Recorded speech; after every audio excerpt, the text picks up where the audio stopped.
Hello, আসসালামু আলাইকুম। আজ সকাল থেকেই ভিডিওটা স্টার্ট করছি। এই দেখুন ভোরবেলা কত সুন্দর ওয়েদার। ঘুম থেকে জানালা খুলে বাইরের ওয়েদারটা দেখলে খুবই মনটা ভরে যায়। আর তারপরে আমি চলে যাচ্ছি ব্রাশ করব, একটু ব্রাশ করতে যাচ্ছি। ব্রাশ করা হয়ে গিয়েছে, এখন হাত মুখটা ধুয়ে ঘরে যে হাত মুখ মুছে এখন যাব থালা বাসন মাজতে। মেয়েদের যেটা কাজ থাকে দৈনন্দিন কাজ, প্রতিটি দিনই এই এক কাজটাই করতে হয়। দেখুন কলে কত থালা বাসন পড়ে রয়েছে, আর এগুলো আমার মাজতে হবে। এখন আমি থালা বাসনগুলো মাজি, তোমরা ভিডিওটি শেষ পর্যন্ত দেখতে থাকুন। তারপর থালা বাসনগুলো মাজা হয়ে গেছে, তারপর ঘরটা ঝাড়ু দেব। ঝাড়ু ঝাড়ু দেওয়া হয়ে গেছে, এটাও প্রতিদিনের কাজ। সকালবেলা ঘর ঝাড়ু দেওয়া,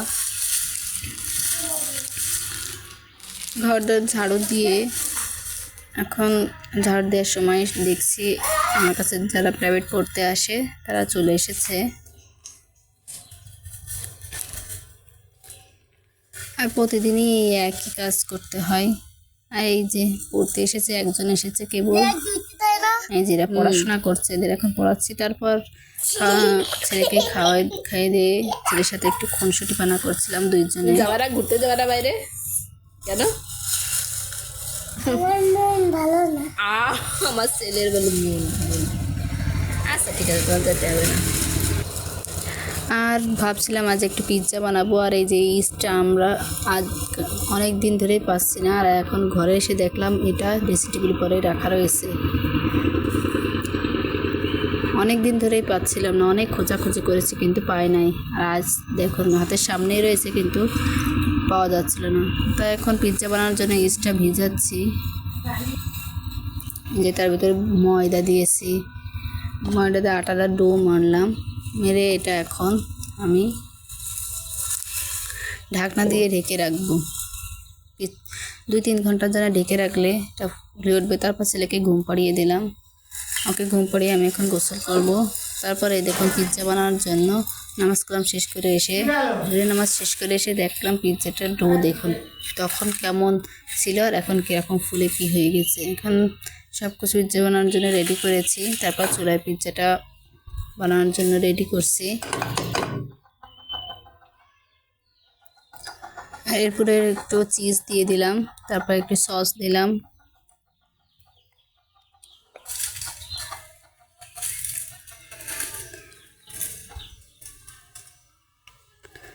এটা বানানো অনেকটাই সহজ।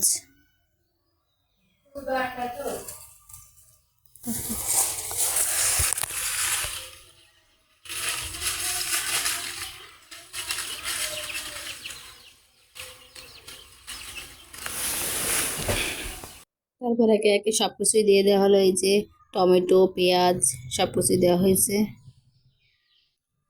তারপরে আর একটু হাতের কাছে মাংস ছিল না, তাই ডিম ভেজে এর উপরে দিয়ে দিয়েছি। তারপর আবার একটু চিজ দিয়েছিলাম, আর এই মোজারেলা চিজগুলো অনেক সুন্দর। তারপর পেঁয়াজ এই ঝাল দিয়ে দিয়েছি। এবার এটা ঢাকনাতে ঢেকে দেবো, কিছুক্ষণ জাল দেওয়া হবে। তারপর বিকেলে রান্নার জন্য রান্নাঘরে যাওয়া হলো। দেখলাম আমার শাশুড়ি রান্না করছে না, কুটা বাছা করছে। তারপর চিজটা দেখার জন্য আপনাদের ভাই আসছিল, বলছিল যে কেমন হয়েছে দেখাও, তাই আমি ওকে দেখাচ্ছিলাম। তারপরে এখানে ছোলা দিয়েছিলাম, ছোলাটা দেখছিলাম হয়েছে কিনা। তারপর আমার শ্বশুর আমাদের ভোর থেকে ধনিয়া পাতা আনলো, ধনিয়া পাতাটা আমি ফ্রিজে রাখবো গুছিয়ে। তারপর এখানে আমার ছেলে ঘুম থেকে উঠে বলছে কিছু খাবো, তাই ও এখানে এই যে বেগুনি খাচ্ছে। আর জানেন ওর অনেক দিন থেকেই মুখে কি একটা ঘা হয়েছে, যা খেতে চাচ্ছে তাতেই বলছে আমার ঝাল হয়েছে। কেন গালে কি হয়েছে? ব্যথা আছে কি হয়েছে?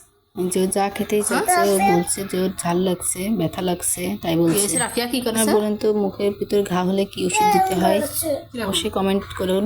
এরকম তারপর দেখুন আমরা কী কেস তৈরি করলাম। বেগুনি বানিয়েছি, এখানে পেঁয়াজও বানিয়েছি। এইটার ভিতরে কি এখানে ছোলা রয়েছে। তারপরে এখানে যে পিৎজা পিৎজা বানিয়েছিলাম। তারপরে এই যে এখানে তরকারি রান্না করা হয়েছে, এখানে ডাটা দিয়ে মাছ দিয়ে রান্না করা হয়েছে, এখানে তরমুজ রাখা হয়েছে, এখানে এই যে শশা কাটিয়ে রাখা হয়েছে। যে ইফতারের জন্য সব কিছু আয়োজন করা হয়েছে। এখানে আপনাদের ভাই আর আমার ছেলে ইফতারি বসেছে, এই দুইজনে ইফতার গোছাচ্ছে। তারপর দেখুন নামাজ পড়ার সময় আমার ছেলে সব সময় এটাই করে, ওর বাবার সাথে দুষ্টুমি করে সামনে বসে থাকে। দেখুন দুজনে কি করছে, নামাজ পড়তে সময় সামনে বসে থাকে সব সময়। আর আপনারা কখনো দেখছেন এইভাবে কেউ মশা মারে? দেখুন যেখানে যেখানে মশা আছে সেখানে সেখানে ও কয়েল নিয়ে যাচ্ছে। এইভাবে কেউ মশা মারে? আপনারা দেখুন। আচ্ছা, ভিডিওটাতে যদি ভালো লেগে থাকে তাহলে অবশ্যই আপনারা লাইক, কমেন্ট, শেয়ার এবং মনে করে সাবস্ক্রাইব করে দিন। Bye bye.